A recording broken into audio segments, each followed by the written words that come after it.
This is Counselor Let's go Josh through the whole coming year. out, being like, "Let's talk left Let's go through brain the whole so year. we can calm We're down." going to You're bell right. curve it. We're going to keep you into cognitive. We're going to get you down into your tears, and we're going to bring you back up, and we're going to end the episode. I don't want to cry. I cry. I mean, I don't care. Crying, it's beautiful. Why I started that? Well, Josh, that's a great question. Thank you for asking. You're welcome. I feel like I'm on an interview. Appreciate you being here today.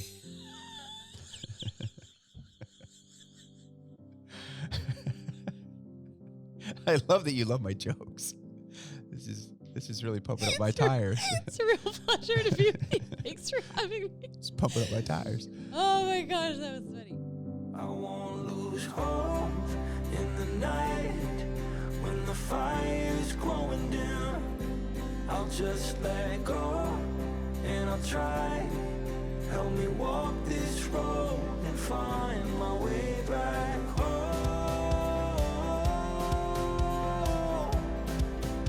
Find my way back home.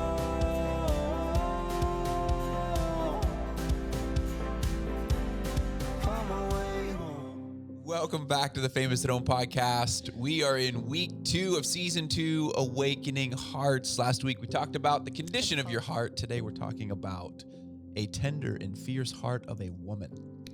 Oh, Next week we're talking about men. yeah. And I get to interview you. which is going to be awesome, I think. I asked Josh before we started, I was like, how often do you think I'm going to cry in this episode? Probably fairly. That means your heart's awakened. It's very tender is what it means. It's very tender. Yeah. Hence the name. Tender and fierce. It's the same. Like they go together. So if you're new to the podcast, Christi leads a cohort called Tender and Fierce for Women. And part of that journey for us has been we really want to multiply what we're doing with Famous at Home to see more families set free. And that's the whole season. That's the whole point of this season, season 2. Season 1 was the just a rebrand of what we've been doing with Famous at Home. So we would invite you to go back and listen to that. Season 2 now, we're really looking at awakening your heart. And the 2 main cohorts that we're offering in 2025 are the Tender and Fierce Cohort for women, Field Experience for men. We'll talk about that next week. But we just have genuinely seen that when a husband and a wife, when their heart comes alive, a father and a mother, when their hearts come alive, the entire home comes alive. The marriage comes alive. And so we're really honing in on that. Christi is coming off the heels of a Tender and Fierce retreat, in-person retreat, where, 20 some women were here in Tennessee for an in-person retreat, having done the cohort last year. Yep. And the new cohorts for 2025 are in the show notes. There's 3 of them coming up, 2 in the spring, 1 in the fall. The cohort number 1 is currently open for registration. The early bird pricing or the early registration pricing ends December 13th. However, if it also sells out prior to that, then it'll be done before that. So we'd encourage you to get in. Seats are limited for each of the cohorts. And then once you go through the cohort, you have the opportunity to come and do a retreat if God's leading you to do that. And so coming off of that, I just want to highlight this because today we're really getting into the heart of a woman being awakened. And, we're in that season now coming out of Thanksgiving. If you're listening to this live, where we are currently is out of Thanksgiving, in between Thanksgiving and Christmas. I also want to highlight some books that we have. If you're looking for stocking stuffers, if you're looking for Christmas presents for your kids, we also want your kids' hearts to be awakened. Yeah. And we'll be doing that in the future as well. We got some really exciting things about the emotional intelligence stuff for kids coming out. But prior to that, for Christmas, if you are watching this on YouTube, I've got them here in my hand. We've got the 25 Days of the Christmas Story, which we're currently going through the Advent season right now as families. It's not too late. You can jump in now, grab a copy of this 25 Days of the Christmas Story and Advent Family Experience. We also got all of the feelings, the What Am I Feeling book, which got the pull out. It's got you like that? You like that language? Yeah. It's got the pull out feelings poster that you can check out for your kids or your own bedroom. If you want to put it in your bedroom too, you could do that. What am I feeling? We got What Do I Do with Anger? What Do I Do with Worry? as well. And we also have the 10 days of the Easter story, because Easter is just around the corner. It'll be here before you know it. Crazy. A family experience through the feelings of Holy Week. We're huge on experiencing feelings, experiencing emotions, because as we mentioned last week, it is the innermost part, the secret place. In the Hebrew language, it's the heart seat or the kidneys, the affection place of where we live. And the reason I love the book of Psalms so much is because it genuinely is the place where we keep our emotions before us, to pay attention to what God is doing in and through our lives, and to see how he's interacting with us and the world around us. And so we want your heart to be awakened. And that's what Tender and Fierce is all about. Today we're talking about the tender and fierce heart of a woman. Let's and go. I have the heart of a man. I don't have the heart of a woman, but I do know. I think a man's heart is also to be tender and fierce. But Oh, well, I was gonna make mine fierce and tender, but it I know. felt like it would be confusing. So Would that have been confusing to you? yeah, We were like, if we do the women's tender and fierce, the men's fierce and tender, and then we were like, that's too much. nah, too much. Field experience is way better. Here's what I want. You can talk about that next week. Yeah, we'll talk about that next week, and like why that name. Tune in for that, because that's going to be so fun. I'm Yeah. so excited about the field experience. By the way, the field experience is live. You can register for that. Whoop. Go ahead, check that out in the show notes today. We will talk about it more next week, but especially if you have questions about it. But yeah, email us if you do. We would love to have you in that. I'm thrilled about it. It's exciting. 2025 is going to be lit, y'all. It's going to be awesome. Did you say lit? Yeah, I'm like trying to hold myself cool. together Okay, right now. Can you see this? I'm like holding my hands. So I'm trying to like so keep it together. Whoa. okay, so look at me in Fire the away. eye. Look at me in the eye. Yeah. Look at me in the eye. Okay, Hi. so hi. We're Hold here. my hand for a second. We're here. Hi. We're here. I grounded. I feel my feet on the floor. I want you to be curious No, it's about not where that. you're at. It's not Be that. curious It's about that the it things was around so you. good. Okay, so let's go all the way back to March of last year. Yep. Maybe it was February. I can't even remember. You launched for the first time last spring, the first Tender and Fierce cohort. Yes. Why did you start that to begin with? You just let go.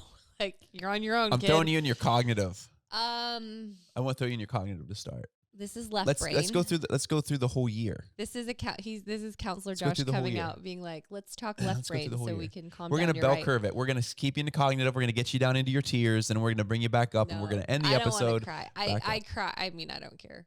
Crying. It's beautiful.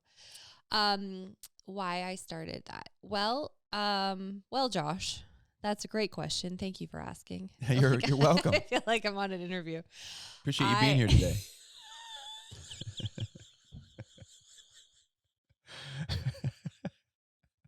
I love that you love my jokes. This is really pumping up my tires. It's a real pleasure to be with you. Thanks for having me. It's pumping up my tires. Oh my gosh, that was funny. Okay. Why did I do it? I don't know. Because the Lord told me to, and I would have been disobedient if I didn't. No, I have always we okay. Let's go back to the beginning. I have a heart for women. I have a heart for the power and the authority that women carry and yet are muzzled. I found I was repeating myself again and again and again when I would work with women one-on-one, which I love, by the way, like love. And my background, I did cognitive behavioral therapy. I did with actually chronic pain patients is how I started, but then moved into somatic work, which is body-based work. Found I loved that. A lot of like spiritual direction stuff sort of infused with all of that. But I was working with women one-on-one, and I would find myself saying the same things again and again and again. Or I'd find myself saying, man, I wish you had just heard like this last session I just got off because obviously I can't say anything, but it's like, I wish that they had been a part of like a fly on the wall to be in that conversation, to realize they're literally dealing with the same things. Or I wish you had seen her walk through it in this way, because it would have been the thing that unlocked, this woman. And we've done a lot of group stuff in the past. And the power of group, if you're familiar with like a group model, is that there really is power within the group that's bigger than what an individual holds. And the transformation that can happen within a group is incredible, because God really does heal us in relationship. We are wounded in relationship and we heal in relationship. And so births in me this idea of like, if this needs to be a group, like I need to be able to bring these women together so they can hear all of the same things and be on the same page, and then they get to grow and heal together in community. And so birthed this idea of doing a group. And I don't even remember how long it was, but I just remember the Lord saying, I want to co-create with you in real time. And so every week we launched Tender and Fierce, and the Lord gave me that name. That wasn't something I came up with. And I remember when you came to me and saying Tender and Fierce, and I was like, what is that? And you're like, that's the name of the thing I'm supposed to start. Yeah. I wrote it down in my journal. I heard Tender and Fierce, and I wrote it down. I was like, oh, okay, yeah, that's good. And then the Lord was like, no, that's the name. And I was like, oh, that's even better. I love it. I love it so much. Great. I find naming things are so hard, but God's really good at it. So he is the one who names things. So it was called Tender and Fierce. And I realized it's this juxtaposition where I think as women, we've become hardened we start with tender hearts, and then we become hardened. And then we also lose our fierceness, like this mama bear, tiger, like we use those analogies all the time. And yet you see in culture so many women who are numb and apathetic and can't feel and can't tell you the last time they felt joy. It's not the same. And so I realized it is this beautiful building of both, where we need to return to the tenderness of our hearts. That's, I think, so much of the beauty of not just being a woman, but also being a wife, a friend, a mother, and then also the fierceness of, spiritual like authority over your home, over your own life, over your own heart, over your marriage. What does that look like? We've given that up in a lot of ways. And so what does that look like to find together in a way that encompasses all of it? It's not just spiritual. It's not just like left brain, like understanding of God, or even scriptural. Like we dive into the word, and yet that's left brain, but how do we actually incorporate right brain, which is the experiential here and now, how I'm actually experiencing God, how I'm experiencing myself, my own emotions, me in relationship with other people. How do I do that? And then process that through like somatically through the body. Which I've just found is an incredible bridge into both. And that's why I've used that. But what is so what is, if someone's, they're like questioning, well, should I join this group? Is it Yes. it for me? Yes. What am I going to get out of this? Right. I think my question is because I've seen the women's testimony. It's remarkable. I'm the biggest fan of this entire thing. I'm like, man, why, we need more of this in the world. Yeah. And, I think what do you hope that women get out of this? What do you hope is their takeaway? Okay, so my prayer from the beginning has been that they would come and to receive everything that they have asked the Lord for, which I know is a big prayer. But that's been my prayer over even my own life, like that I would be an answer to someone's prayers. Like, Lord, use me to answer someone's prayers. So whatever the cry of your heart is, I pray that it answers that. That's at the bottom of it. That's true. So for a lot of women, it's freedom. I want to feel free. I want to be free. I want to feel peace. I want to feel joy. I want to be freed of the either insecurity, fear, shame. I want to know what I'm called to and walk boldly in it. Then okay. And Tender and Fierce covers all of that. And what I've seen now, we've had 2 cohorts go through, and then we did a retreat just a few weeks ago. And I will cry, because the 8 weeks are powerful, and most of the teaching is done in the 8 weeks. So we do teaching, and then we do experiential stuff. So this isn't just left brain. This is then incorporating right brain, where it's encounter with God. It is doing somatic work, so body-based, actual practical things. Learning how to regulate the nervous system, learning about the nervous system, what state of the nervous system you're in. So starting at a cognitive understanding level, and I think that's what helps so much. So many women are like, I thought I was crazy, or it's like my husband's like, oh my gosh, like what has happened to you? Like, you're not the same woman. Josh used to say, I just want my wife back. And this is just the cry I hear again and again and again. And they come away from the first few weeks of understanding, I make complete sense. I am not crazy. The reason I am the way I am and the way I'm acting the way I am makes sense. And so there's this level of grace and understanding, which puts everyone at ease. Because a lot of the time there's a lot of fear surrounding it. Like, what's going on with me? What's wrong with me? And then there's shame attached to that. And so when you have a level of understanding, and then also a room full of women who are all saying, oh my word, me too, or that, yes, that's me. And oh, that's also me.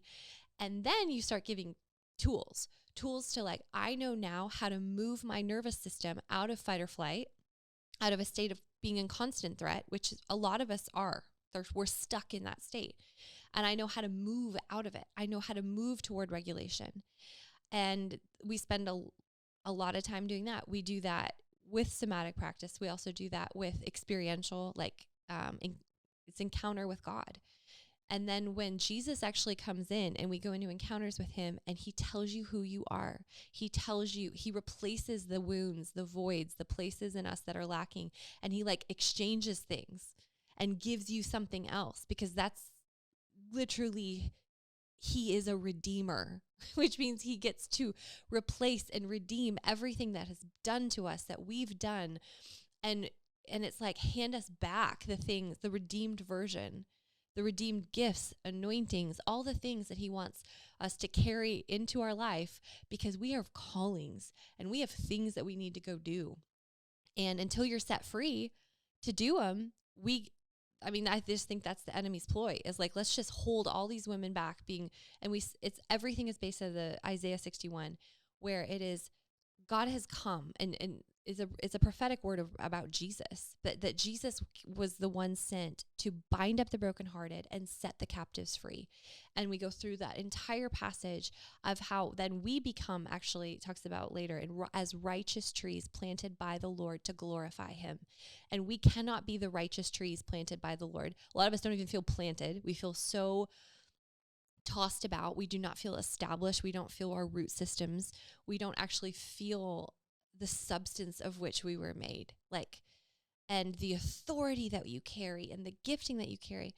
And you start to watch, it's like the Holy Spirit just comes and sweeps through the room, and women,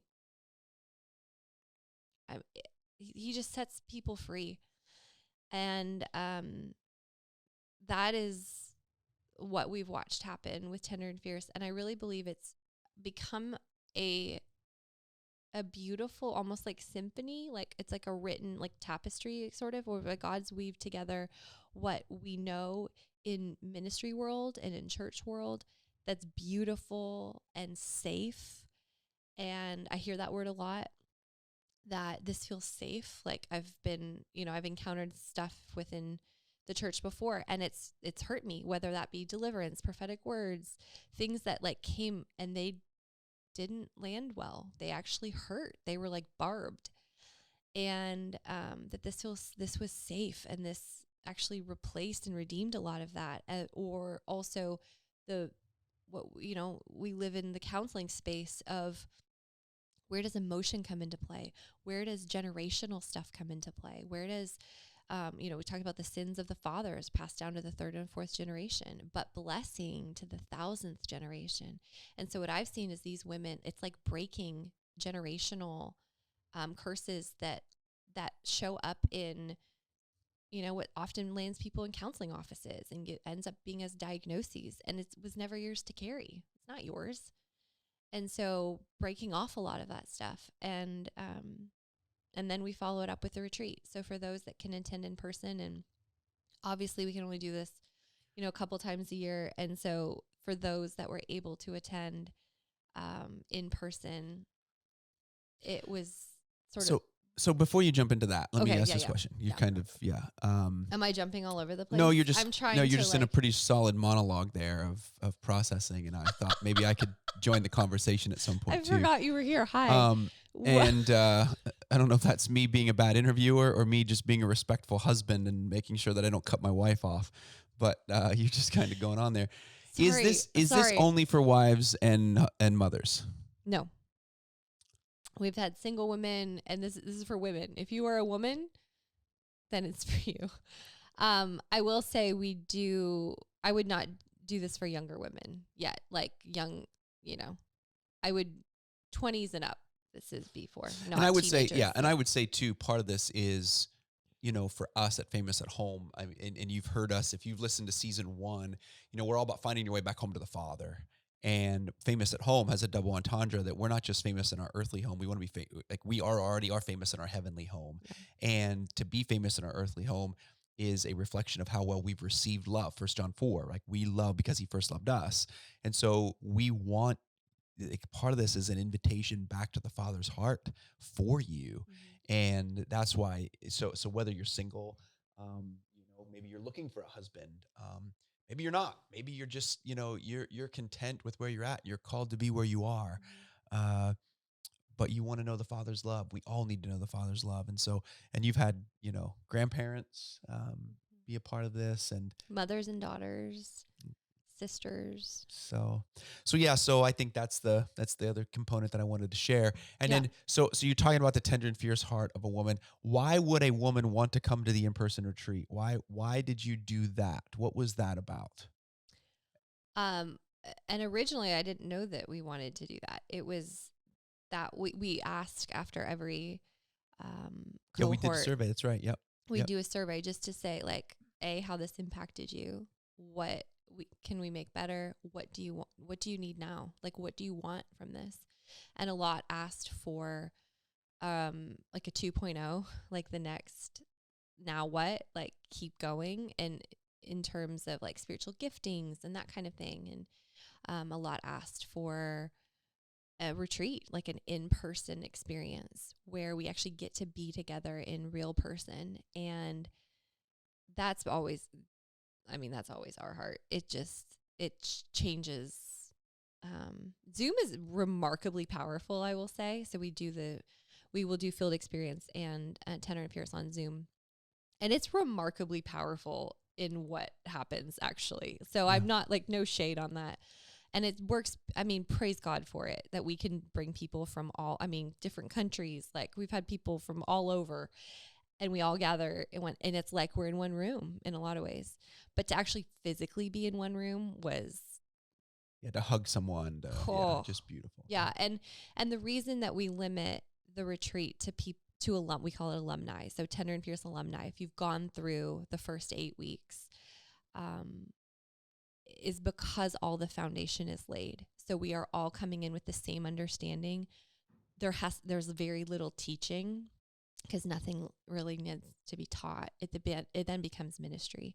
It then becomes experience. It then becomes like true getting to do work with women. And when I say work, I mean like the emotional, the deep stuff, like go to the deep places and not have to just like talk about, left brain content that I think we're often used to, in conferences or retreat type settings. Yeah, this really becomes the ministry. Where you're taking notes or something. This is truly ministry time. And so that's why we do that. But and it's a beautiful, trusted space now, because women know how to be with one another, that we're not trying to fix it. I'm not trying to like slap a Bible verse on it. I'm not trying to give you advice. We don't do any of that.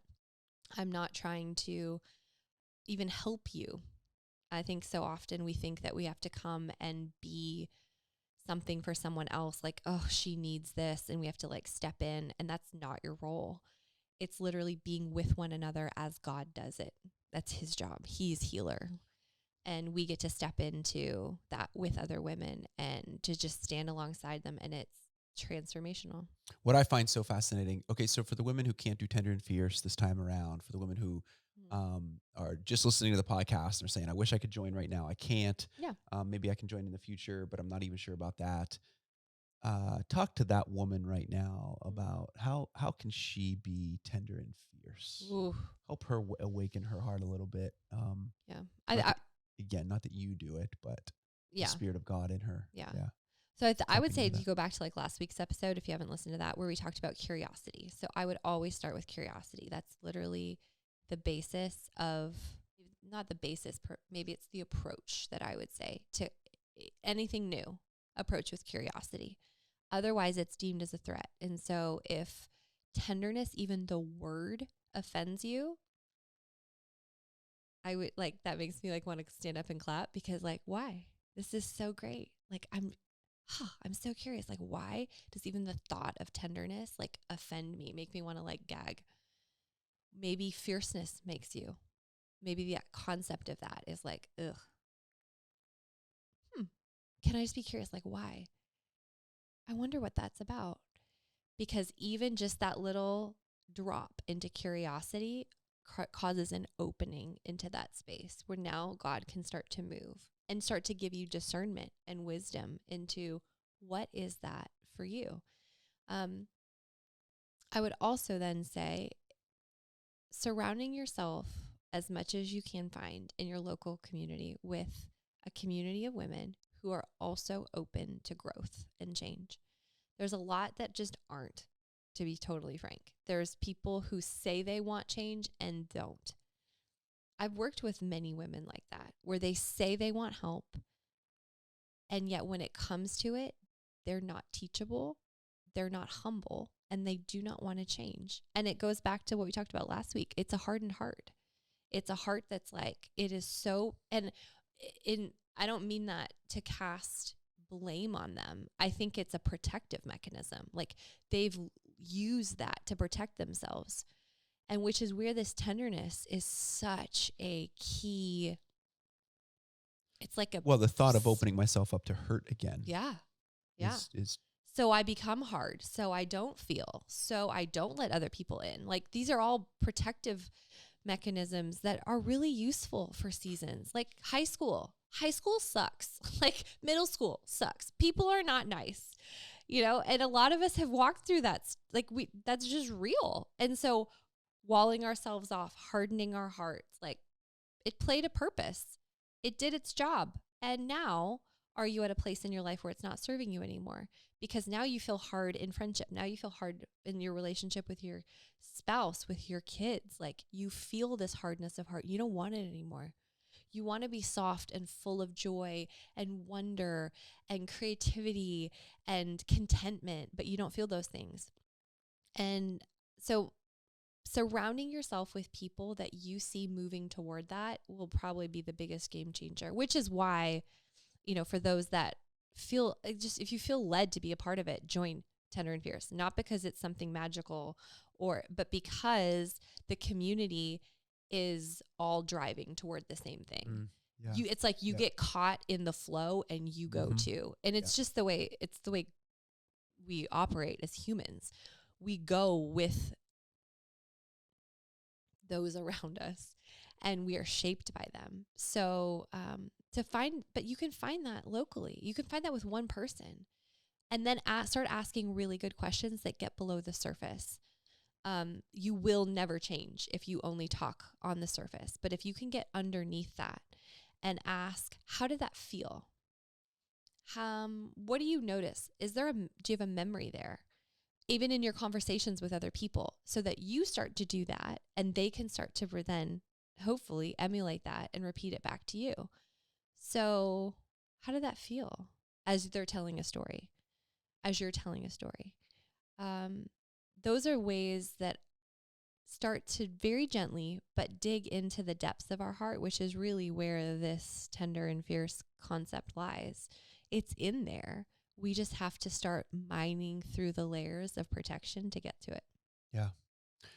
What you've done is just absolutely beautiful. Thank you. Hearing the testimonies, seeing the women, seeing the transformation of their lives, and And again, yeah, it's you being obedient. It's you submitting. I wanna you be have submitted yourself. I've watched you behind the scenes sit with God. I've watched your tears. I've watched you wrestle. And it is beautiful. And what you've created is beautiful. What you've created with him is beautiful. Thank you. And I want to say that too. Like, I take this, like, I will take no crown from him. So when people say things like that, it's like, it was him. But I always want to be the one who says, like, sign me up every time. Like, if you're going, God, if you're going after the hearts of women, like, let me go too. Use me.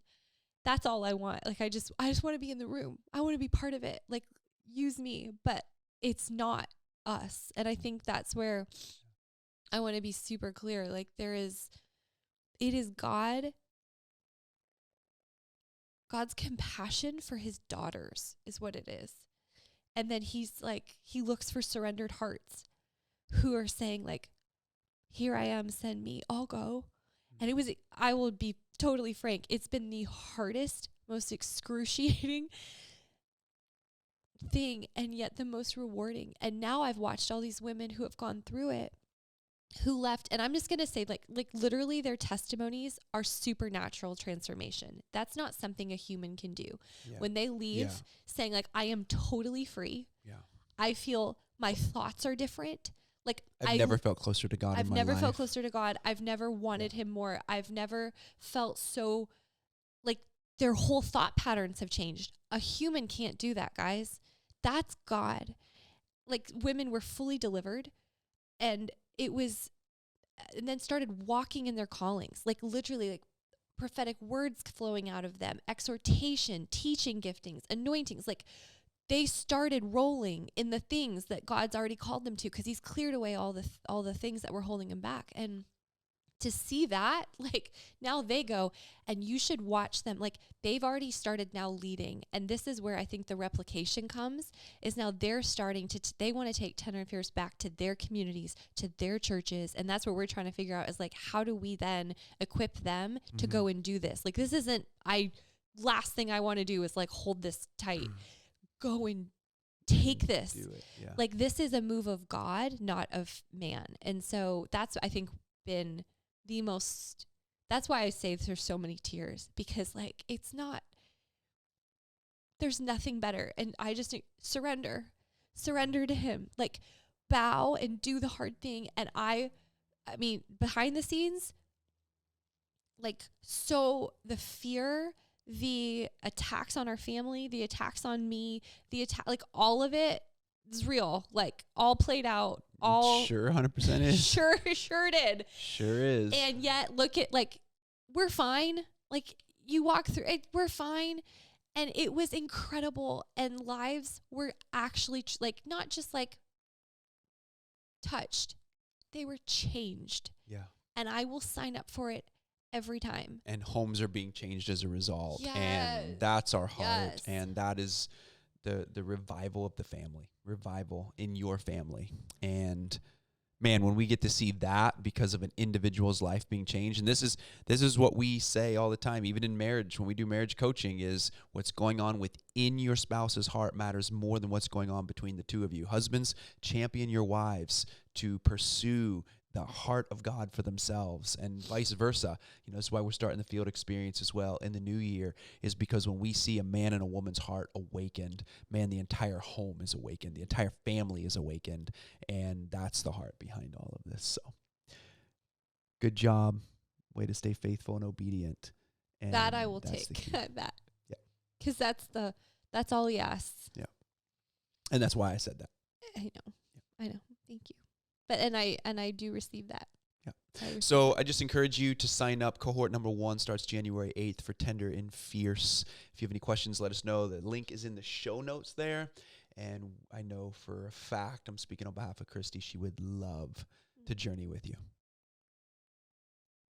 Let's do it again. Let's do it again. Sign me up every time. Truly, would love to have you.